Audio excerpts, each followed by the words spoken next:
Muito bem, meus queridos, nós estamos então na nossa segunda aula desse curso de férias de 3 aulas, Espiritualidade 3.0. Semana passada nós falamos sobre meditação bíblica. Se você perdeu essa aula ou se você assistiu e quer rever, quer compartilhar com alguém, você vai ter acesso a essa aula em alguns dias ou algumas semanas, a depender da edição, porque nós estamos gravando esse curso e, se Deus quiser, a gente vai poder disponibilizá-lo em breve no nosso canal do YouTube, tá? Então, fiquem ligados aí para vocês poderem pegar esse material, consumir ou compartilhá-lo com outras pessoas. E hoje a gente vai falar sobre oração, mas antes eu trouxe para vocês algumas dicas, sugestões de utilizar para sua meditação na palavra, tá? Então, ainda como um fechamento da aula passada, eu quero incentivar você das perguntas que a gente fez aqui no final da aula.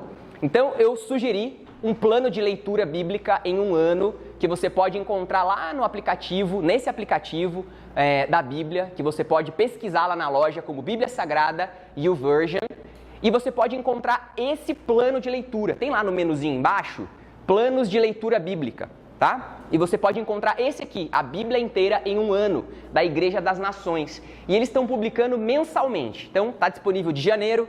Quando chegar fevereiro, eles vão disponibilizar o de fevereiro. E se você seguir esse plano, você vai ler a Bíblia toda em um ano. Legal, porque eles mesclam textos do Antigo Testamento com textos do Novo Testamento. Esse QR Code. E se você ainda não tem o aplicativo, você vai poder baixar ele primeiro. Tá joia? Parei um lugarzinho pra você lá, Marcão. Porque o pregador demora para chegar, né? O pessoal quer falar com o pregador depois, né? Então, eu já pensei nisso. Recursos para você ler e meditar na Bíblia. Talvez uma dúvida que você tenha, mas que não surgiu na aula passada, foi qual versão de Bíblia que você sugere, Marco, para eu poder ler a Bíblia? Eu, pessoalmente, gosto de duas. A primeira é a NAA, que é a Nova Almeida Atualizada, que é a versão de Bíblia que a gente usa nos nossos cultos na igreja. Sempre você vai ver essa versão, que é a versão da Bíblia do Jubileu, aquela Bíblia de capa azul que a gente disponibiliza. Aqui, né, que a Silvana tem, essa Bíblia tem essa versão, tá? Mas você encontra aí em diversos lugares. E no aplicativo tem também, tá joia? E a NVI, que é a Nova Versão Internacional, também é uma ótima tradução, né, e versão para você ler a Bíblia. São duas versões que são muito fiéis ao texto original, então você tem uma certeza de que você está lendo uma boa tradução, ao mesmo tempo são vocabulários chato, que a gente lê o texto e fica com mais dúvida do que são as que eu mais gosto. Você gosta dessas também, Marcão? Tem alguma para leitura diária e devocional? Depois você pode usar aquelas bíblias de apoio, sabe? Que são mais como a mensagem, por exemplo, do Eugene Peterson. Não é uma tradução. Ela é... Qual que é o nome que a gente dá mesmo para isso? Uma paráfrase, né? Mas seria uma bíblia de apoio, sabe? Então a gente não sugere que você faça a sua leitura bíblica diária na mensagem, por exemplo, ou na Bíblia Viva, que são paráfrases, porque elas não são traduções. Os editores, eles o texto e transformam numa linguagem simples, mas não é uma tradução, então você perde um pouco o texto. Então, para referência, para comparação, um texto difícil, não entendo o texto, você usa essa Bíblia como apoio. Mas para leitura direta do texto, essas duas versões são muito... 5 perguntas que a gente usou estão aí também nesse slide. Um ponto importante que eu quero me lembrar de falar para você é que os slides estão sendo disponibilizados para você poder baixar lá no aplicativo da nossa igreja. Então, se você não tem o aplicativo da igreja, é só você entrar na loja do seu celular e digitar IP Calvário. E você faz o download do aplicativo, se cadastra e lá no menu Downloads, você entra lá tem um menuzinho chamado Mais, e do Mais você vai para o Downloads, e ali no Downloads você tem uma pastinha com a ED de férias 2024. e a gente já tem os slides da aula passada lá. De hoje ou amanhã a gente já vai disponibilizar os da aula de hoje para você, tá bom? Porque eu sei que às vezes você quer rever, tem muita informação aqui, você pode utilizar. E a última dica para a leitura bíblica é um canal no YouTube, que eu imagino que alguns de vocês já conhecem, mas eu tenho certeza que muitos de vocês não conhecem, e eu quero sugerir, que é o Bible Project. Quem conhece e usa e consome os materiais do Bible Project? Só para eu entender aqui, tem muita gente que não conhece. Então eu quero sugerir que você vá nesse canal do YouTube, tem um QR Code aqui para você acessar, você vai ter os slides para ficar melhor. E eu estou direcionando para a parte de playlists. Todo canal no YouTube tem lá uma abinha em cima, se você entra no canal, playlists. Eu quero que você vá lá. E lá nas playlists eles colocam alguns vídeos de introdução aos livros da Bíblia. Então tem do Antigo Testamento, tem do Novo Testamento, tem do Pentateuco, tem aqui vários, ó. E o que eu sugiro que você faça? Eu vou começar a ler Gênesis. Então você assiste o vídeo de Gênesis, que é um vídeo de 6 minutos, 10 minutos, onde eles fazem o panorama do livro, e dessa maneira isso vai te ajudar na compreensão da sua leitura devocional. Então é bem legal que você, antes de começar a ler um livro, você tenha a visão panorâmica do que é esse livro, para quem que ele foi escrito, qual o propósito dele, essas informações iniciais te ajudam a ter uma leitura muito mais fluida no seu dia a dia. E é um canal maravilhoso, é uma equipe de ilustradores que fazem uma arte maravilhosa, então é muito bonito e teologicamente muito bem embasado na Bíblia, porque tem uma equipe de teologia também que faz os roteiros, né, do canal. Então assim, gente, é para usar à vontade, tá bom? Além desses vídeos sobre os bíblicos, tem vários vídeos temáticos lá maravilhosos que você pode consumir. Além do canal em português, que é Bible Project Português, tem o Bible Project original. E que eles não demoram muito, assim, não sei precisar quanto, mas eles colocam a legenda, tá? Então se você quiser também conferir deles, oficial, em inglês, dá uma conferida nos vídeos, vai lá na engrenagenzinha e procura pela tradução para ver se já tem em português, tá bom? E por fim, só reforçar o que já foi dito no culto, né? Convidar para fazer parte do IBICA. Se você quer dar um passo a mais na sua compreensão das Escrituras, se você quer aprofundar a palavra, o IBICA é uma opção preparada, pensada para o nosso contexto do dia a dia. Uma aula por semana, professores muito bem preparados, um conteúdo preparado para você poder se aprofundar no conhecimento das Escrituras, um currículo muito legal, muito bem desenvolvido. São 2 anos de curso, tá? Basicamente para custear ali o dia a dia do curso, porque é muito baixinho, é R$70 por mês, e você só paga 10 meses, na verdade. As férias você não paga. Seria tão bom se fosse assim nas escolas, né, das crianças, não pagar as férias ou não pagar, mas não é assim, né, infelizmente. Mas aqui no IBICA é assim, tá bom? Você só paga os meses que você tem aula.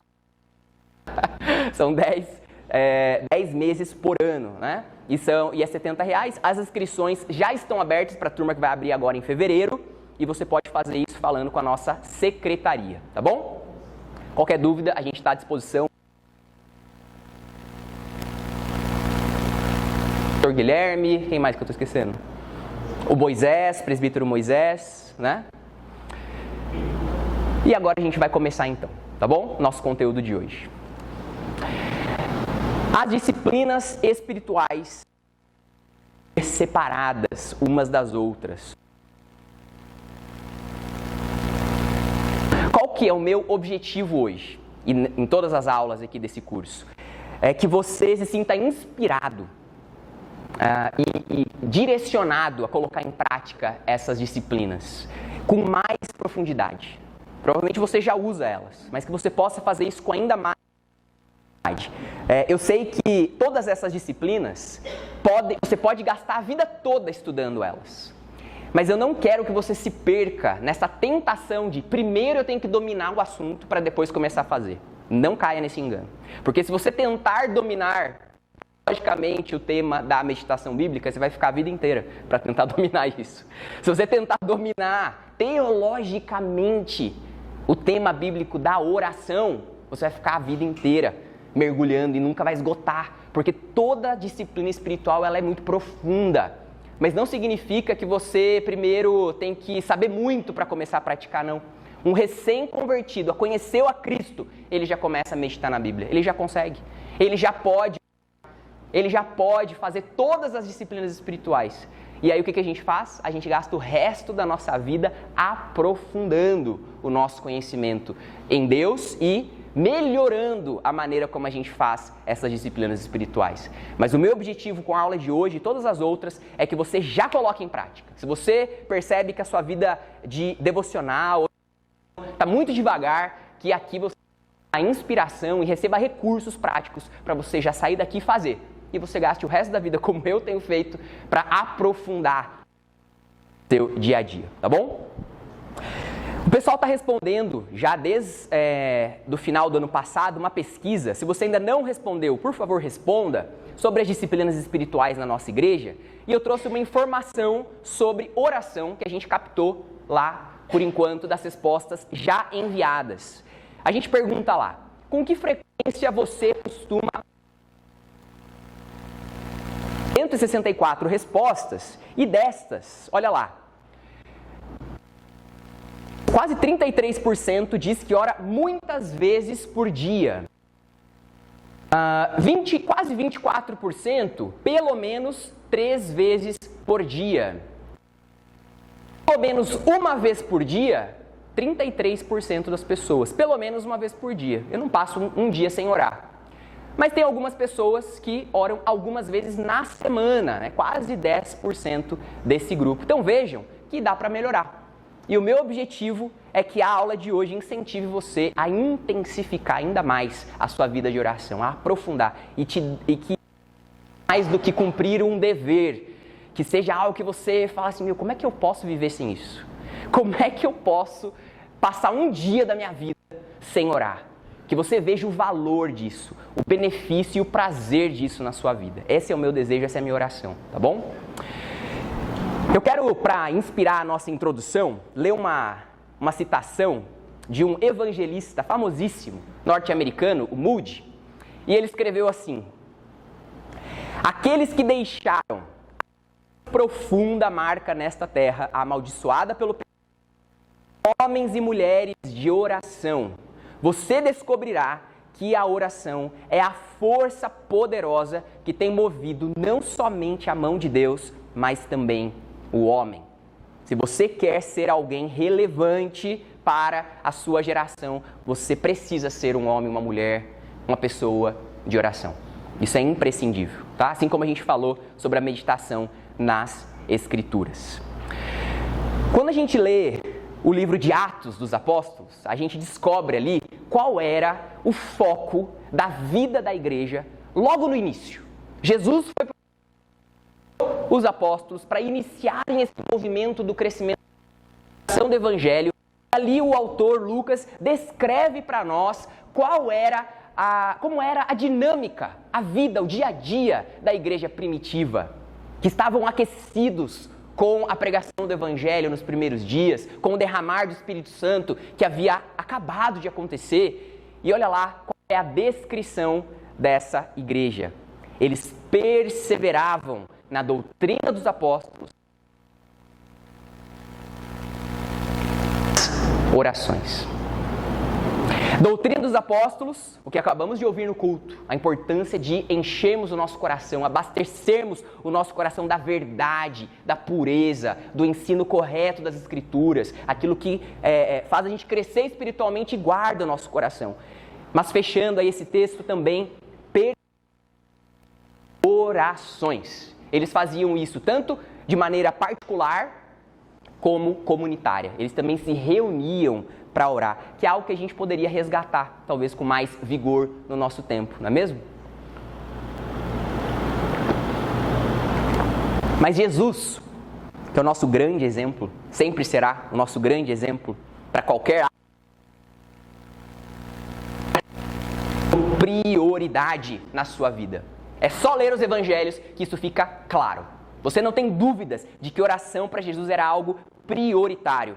Um dos textos que eu separei é esse aí de Lucas capítulo 5, em que é dito para nós. Porém, o que se dizia a respeito de Jesus se espalhava cada vez mais, e grandes multidões para o ouvir e para serem curadas de suas enfermidades.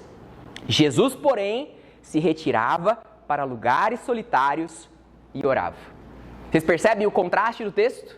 Conforme Jesus avançava no seu ministério, ele crescia em popularidade. O seu nome era mais conhecido. Se espalhava a notícia, as multidões cresciam. O que a gente faz quando o nosso negócio dá certo?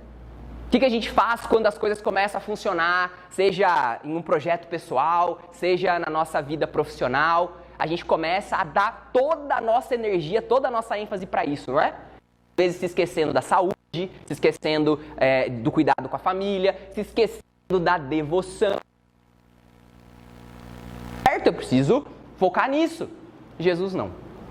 Jesus, por maior que fosse o ministério e a sua popularidade crescente, de se retirar. Ele fazia um movimento de para orar. E aqui a gente vê Jesus praticando então duas disciplinas espirituais e não uma. A solitude, a gente viu isso semana passada na lista, né, que eu dei de disciplinas espirituais. A solitude pode ser uma disciplina espiritual. O que é a solitude? É o movimento voluntário e intencional de buscar ficar sozinho. E ficar sozinho não só para relaxar, para ler um livro, mas aqui, para ser uma disciplina espiritual, ficar sozinho com o Senhor. Bom? Ficar sozinho com o Senhor. Pode ser numa caminhada ao ar livre, pode ser no seu quarto.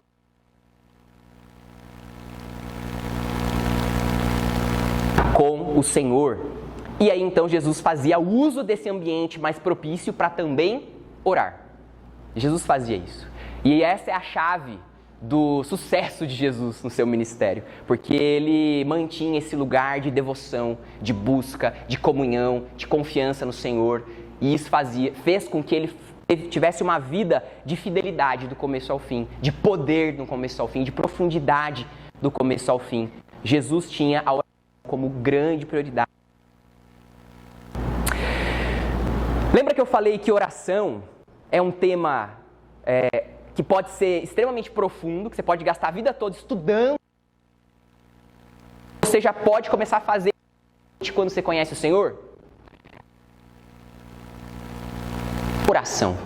E a gente tem várias definições já propostas, né, sobre oração. Definições que nos ajudam, que sintetizam, que simplificam isso que é tão grande, oração.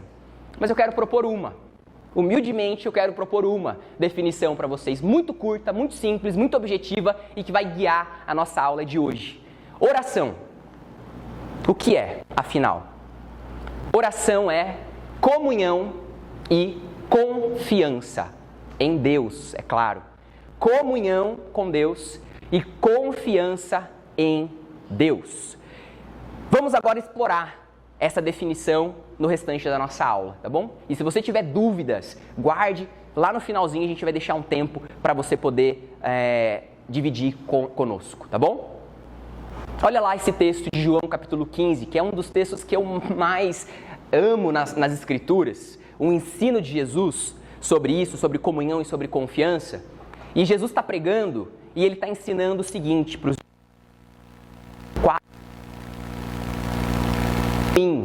e eu permanecerei em vocês. O ramo não pode produzir fruto de si mesmo se não permanecer na videira. Assim vocês não podem dar fruto se não permanecerem em mim. Eu sou a videira, vocês são os ramos. Quem permanece em mim e eu nele, esse dá muito fruto, porque sem mim vocês não podem fazer nada. Eu quero chamar a sua atenção aqui para esse texto, para dois movimentos que Jesus coloca, duas ênfases. Primeiro, permaneçam em mim.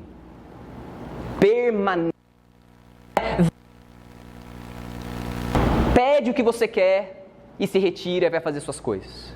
É muito mais do que isso. Jesus não é apenas uma pessoa que você se aproxima quando você precisa de algo, pede, recebe e vai embora. A relação que Jesus nos convida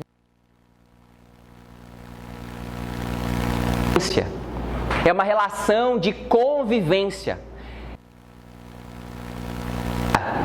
E essa história de caminhar com Deus é algo que a gente vê desde Gênesis, não é? Até Apocalipse. A Trindade nos criou para a gente caminhar com Ele. É relacionamento. Permaneçam em mim e eu permanecerei em vocês. Que promessa maravilhosa, não é? Jesus permanece conosco. Embora Jesus não tem mais o que fazer, Ele cuida de nós. Ele ama estar conosco. Ele aprecia a sua companhia. Você pode imaginar isso? Jesus gosta de ficar com você. Ele gosta. Quando você fecha a porta do seu quarto para ficar sós com Jesus, você não está tendo que implorar pela atenção dele, não. Se você tem essa impressão no seu coração por uma baixa autoestima, por insegurança, qualquer coisa que seja, eu quero que você saia daqui com essa certeza. Jesus, ele está feliz toda vez que você se aproxima para estar com Ele. Ele aprecia esse movimento e Ele recompensa esse movimento com graça, com intimidade, com amor, com afeto, com alegria que vem dEle. Jesus quer que você permaneça nele e Ele quer permanecer com você. Tenha certeza disso. Então tem comunhão, não tem? Oração. Oração também é confiança, porque Jesus termina esse trechinho falando para nós: quem permanece em mim e eu nele, esse pode dar fruto, porque sem mim vocês não podem fazer nada. Jesus é taxativo quando ele afirma para nós: sem mim vocês não podem fazer. Está falando todas as áreas da nossa vida, nós deveríamos confiar nele, nós deveríamos contar com ele, porque ele quer fazer isso. Quando Deus criou Adão e Eva, colocou-os lá no jardim para cuidarem desse planeta, Deus não se retirou. Deus não falou: ok, então está aqui o planeta, está aqui a tarefa de vocês, bom trabalho, eu tenho mais o que fazer.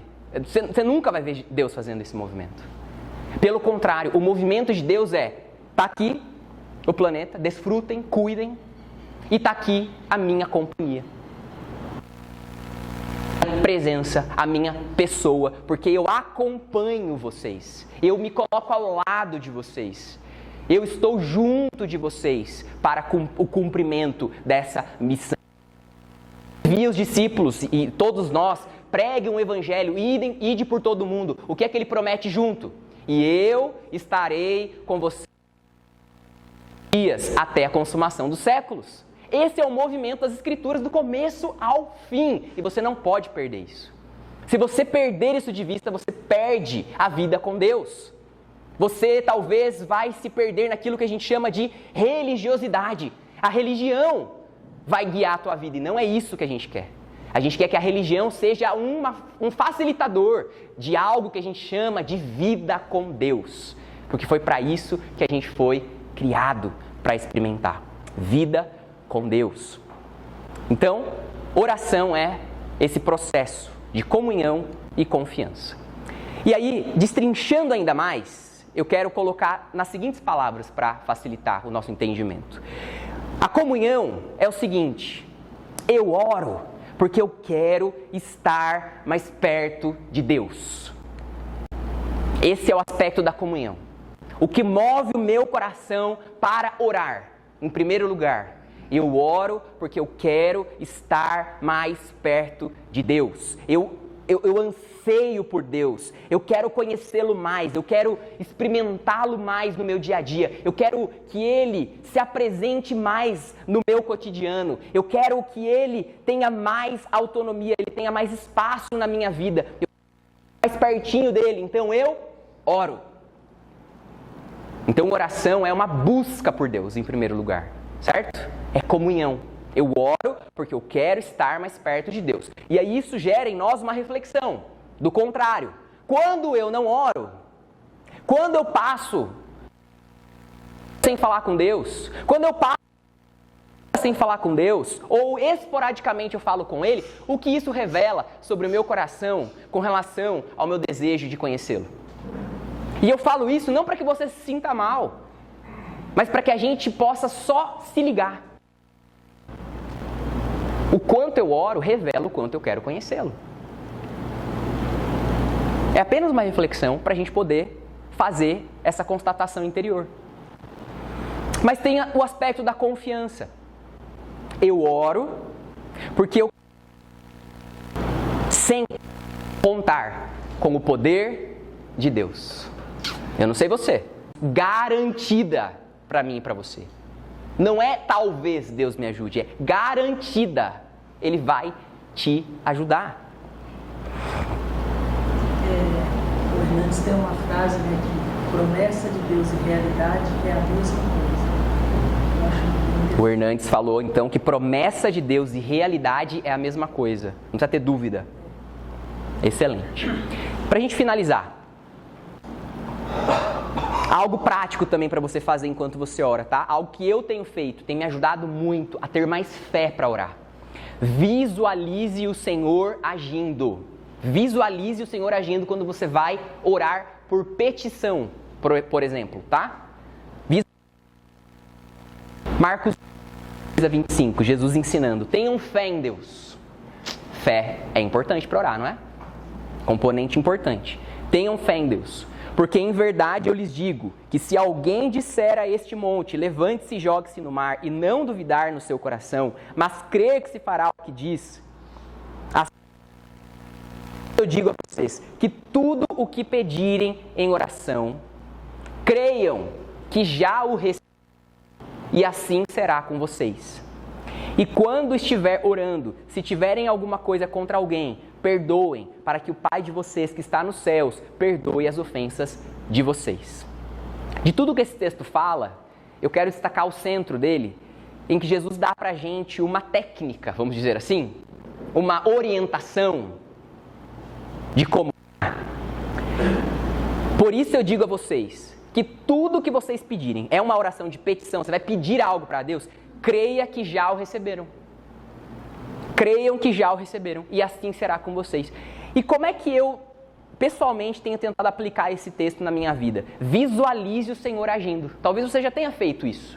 É você, com os olhos fechados, ou não, se for a oração cotidiana, mas é mais forte se for assim, né, no secreto. Você poder pegar aquela situação, aquele desafio, aquela situação que você não sabe direito o que fazer e como resolver, uma pessoa, seja o que for, e você vai ver isso. Só que mais do que focar no problema, na situação, no desafio, você vai já ver Deus agindo. Enquanto você pede, você já permite que essa imagem mental vá sendo criada na sua mente, de você ver aquilo acontecendo. E isso te ajudar a crer que Deus já está operando e já está fazendo no tempo dele, mas já está acontecendo. Então eu creio que eu já recebi e eu já vejo aquilo acontecendo.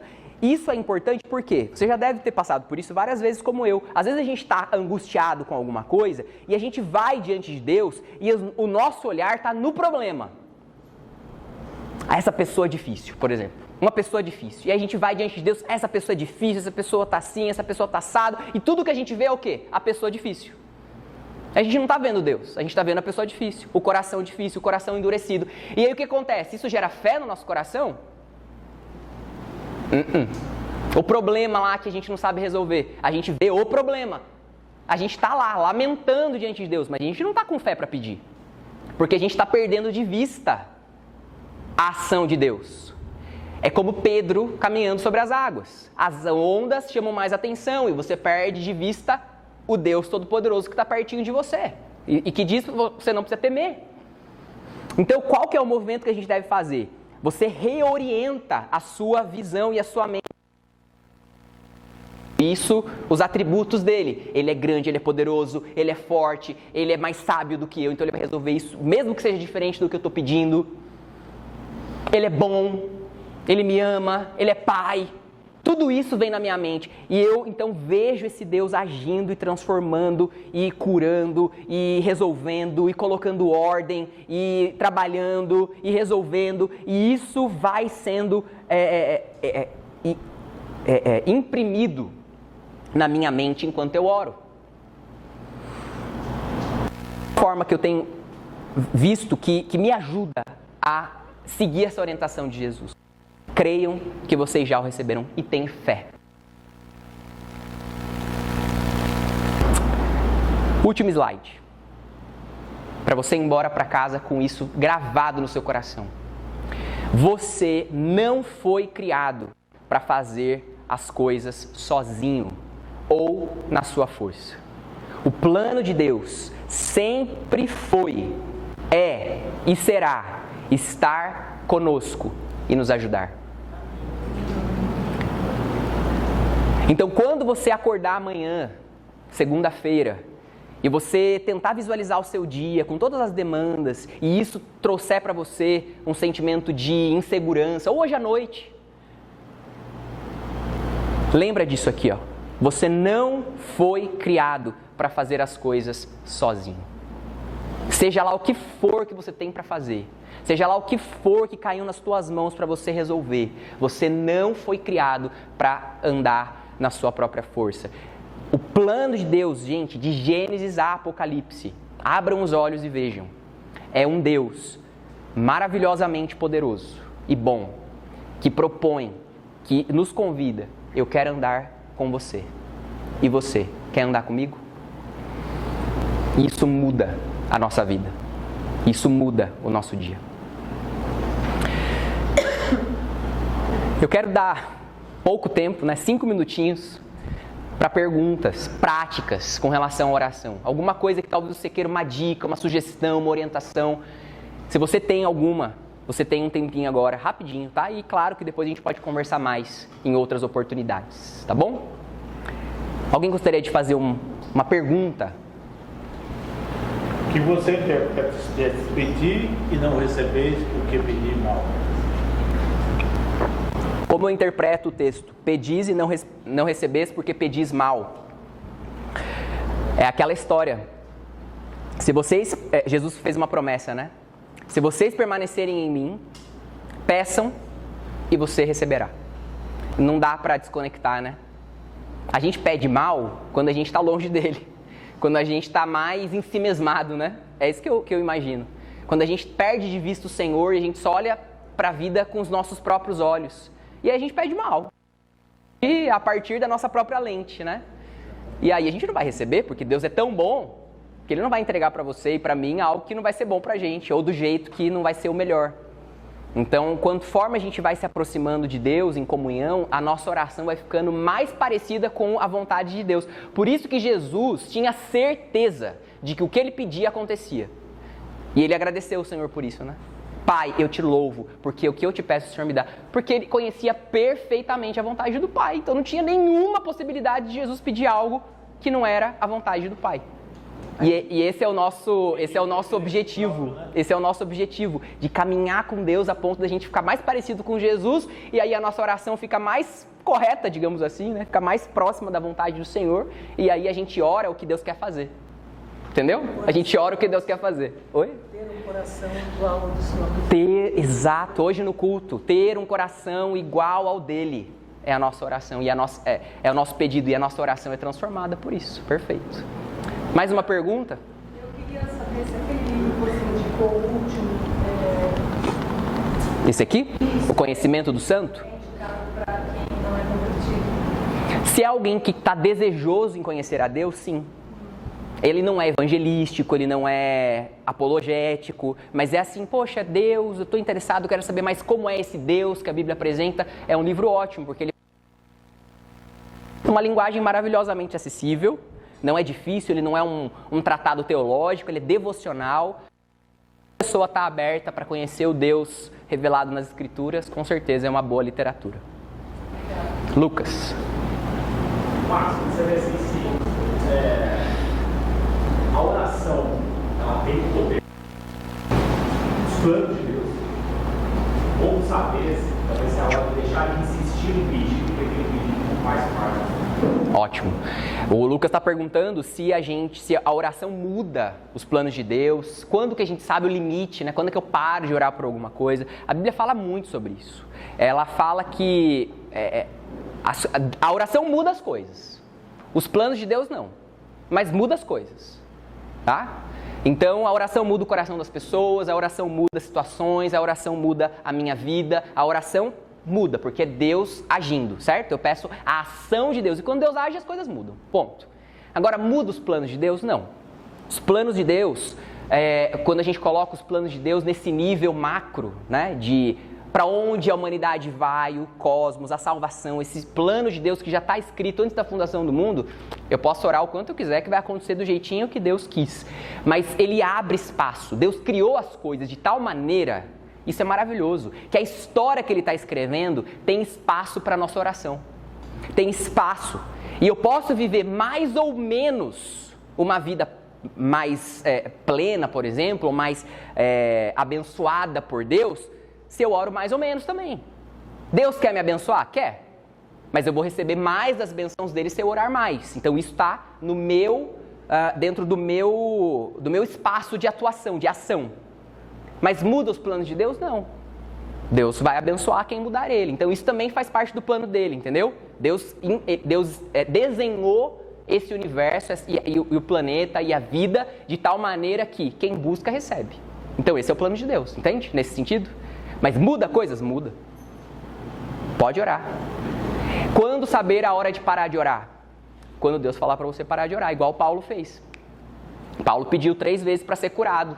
E Deus falou, minha graça te basta. Ele parou de orar. Então se Deus não falou para você parar de orar, mas como que eu vou saber isso? Não tem uma regra, é discernimento espiritual. É pedindo ao Senhor. Agora uma dica, né? Não é dica não, é exemplo de Jesus. Faz como Jesus que não vai dar errado, gente. Sempre, sempre, pede e fala, seja feita a tua vontade. Não foi isso que Jesus fez lá no Getsemane? Eu quero isso, Senhor, mas seja feita a tua vontade. Porque eu confio tanto nesse Deus. Ele é tão bom, tão amoroso, tão sábio, tão grande, que, Senhor, eu quero isso aqui, mas tem uma coisa diferente, Senhor, eu aceito, tá? Faz a tua vontade. Possível, faça de mim esse cálice. Se possível, afasta de mim esse cálice, mas se não, faz a tua vontade. Então, eu dou essa sugestão, tá bom? Aliás, essa oração. Ali nesse momento foi uma oração que Jesus que foi atendido, né? Exato, ali Deus falou não para ele. Ali Deus falou não. É o plano macro. Perfeito. E só mais uma coisa. Peraí, que eu vou voltar à linha de raciocínio aqui. Quando saber quando parar de orar? Você pode pedir para Deus te orientar. Você pode pedir. Senhor, me dá uma resposta. Senhor, me faz entender a tua vontade. Porque Deus quer te ajudar a entender a vontade dele. Então ele vai usar pessoas.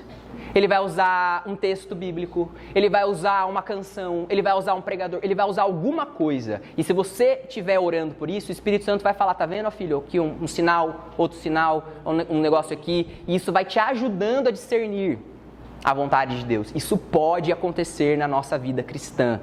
Existe espaço para isso. Deus direciona a gente quando a gente pede para que Ele nos mostre a vontade dEle, tá?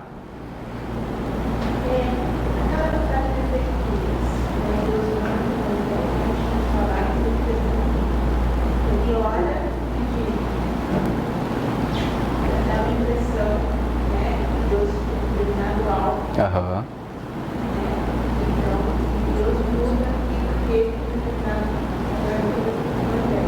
Textos bíblicos que dá a impressão de que Deus tinha um plano e aí alguém orou e mudou, né? Eu me lembro também do texto de Abraão, né, que pediu por Sodoma e Gomorra. Mas Deus, se o Senhor achar 50 justos lá, o Senhor vai... Não, então tá bom, se eu achar 50, não. E aí Abraão vai fazendo esse diálogo com Deus, né? Então Deus não destruiria a cidade se ele tivesse achado, mas não tinha, né?